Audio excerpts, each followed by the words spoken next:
Welcome to your channel, Cross Cultural Institute, berdiri tegak di tengah.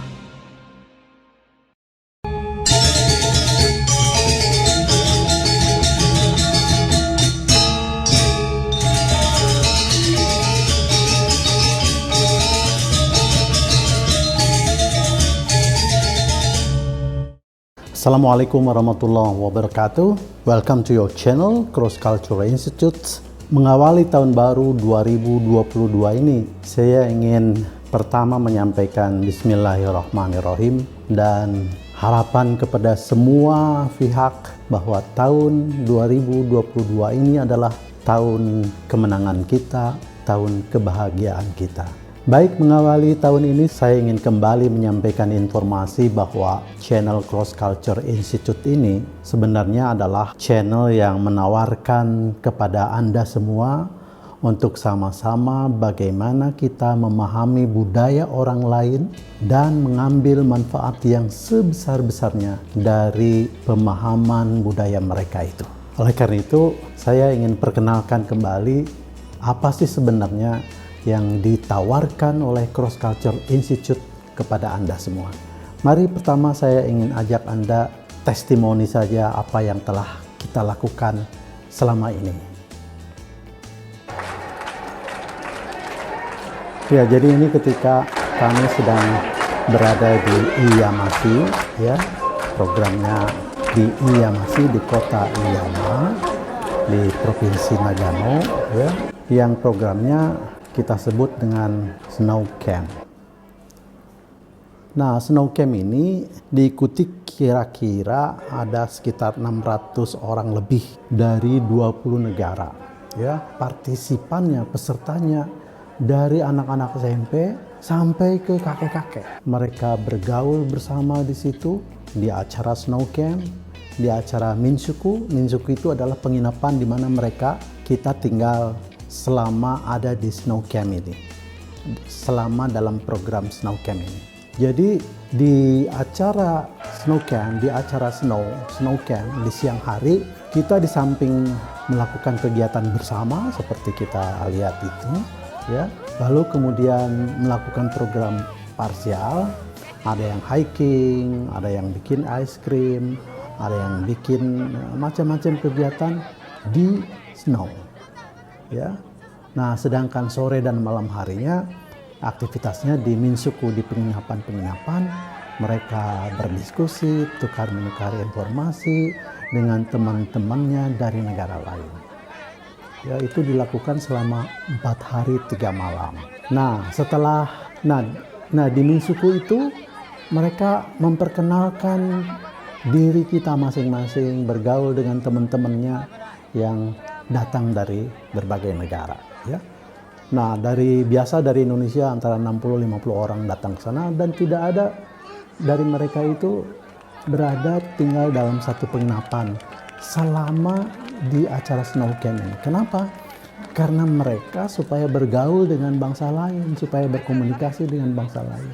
Nah, begitu ya. Jadi memang programnya seperti itu. Nah, usai Snow Camp lalu kita melakukan apa yang disebut dengan homestay, yaitu tinggal di rumah-rumah bersama keluarga orang Jepang.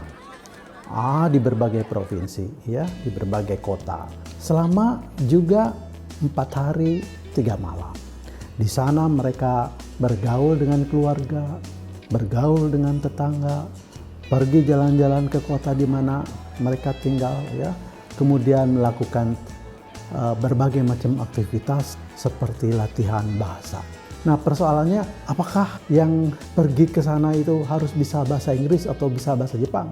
Nah, acara ini, program ini sangat spesial, ya, bahwa masalah bahasa pada dasarnya tidak ada masalah. Walaupun delegasi Indonesia itu bahasa Inggrisnya jago-jago, mahir-mahir, hebat-hebat, tapi ternyata bagi mereka yang tidak bisa bahasa Inggris ataupun bahasa Jepang, justru orang Jepangnya belajar bahasa Indonesia, menyiapkan diri, ya, seperti ini. Nah, jadi persoalannya, ya, tidak ada masalah bahasa, barrier bahasa. Semua bisa berkomunikasi dengan baik, dengan tenang, dengan penuh kebahagiaan.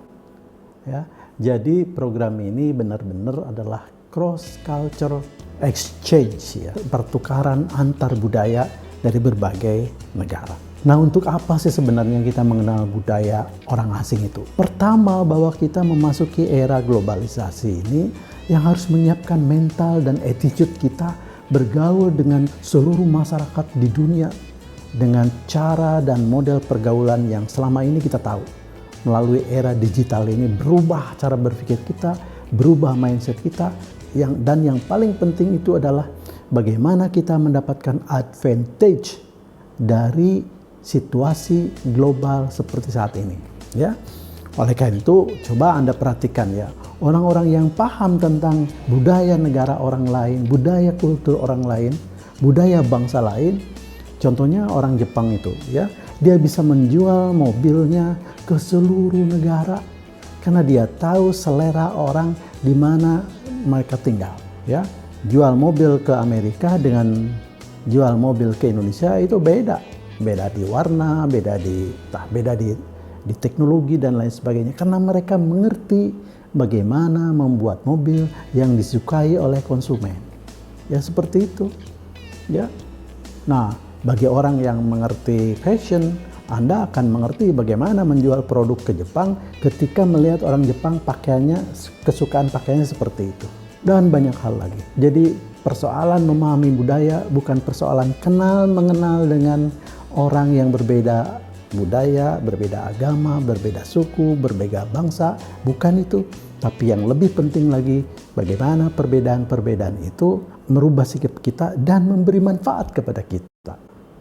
Ini yang paling penting. Jadi sekali lagi, mari yang tertarik dengan program ini, ya, apakah kalangan mahasiswa, apakah kalangan pelajar, apakah kalangan pegawai, apakah kalangan dosen, dapat memberikan manfaat untuk kita semua. Contoh lain bahwa bukan saja pelajar, mahasiswa, pegawai yang pernah ikut program kita, tapi ada puluhan profesor yang datang dari berbagai perguruan tinggi di Indonesia untuk melakukan homestay di Jepang dan melakukan cultural exchange. Mereka sangat terkesan dengan program-program ini. Multilingual activity. We call multilingual activity. We are challenging the acquire many of languages at the same time.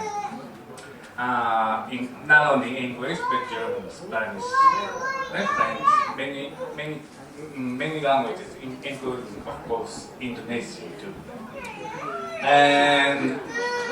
But our goal is not only acquiring language. Nah, partner kita di Jepang itu adalah Hippo Family Club.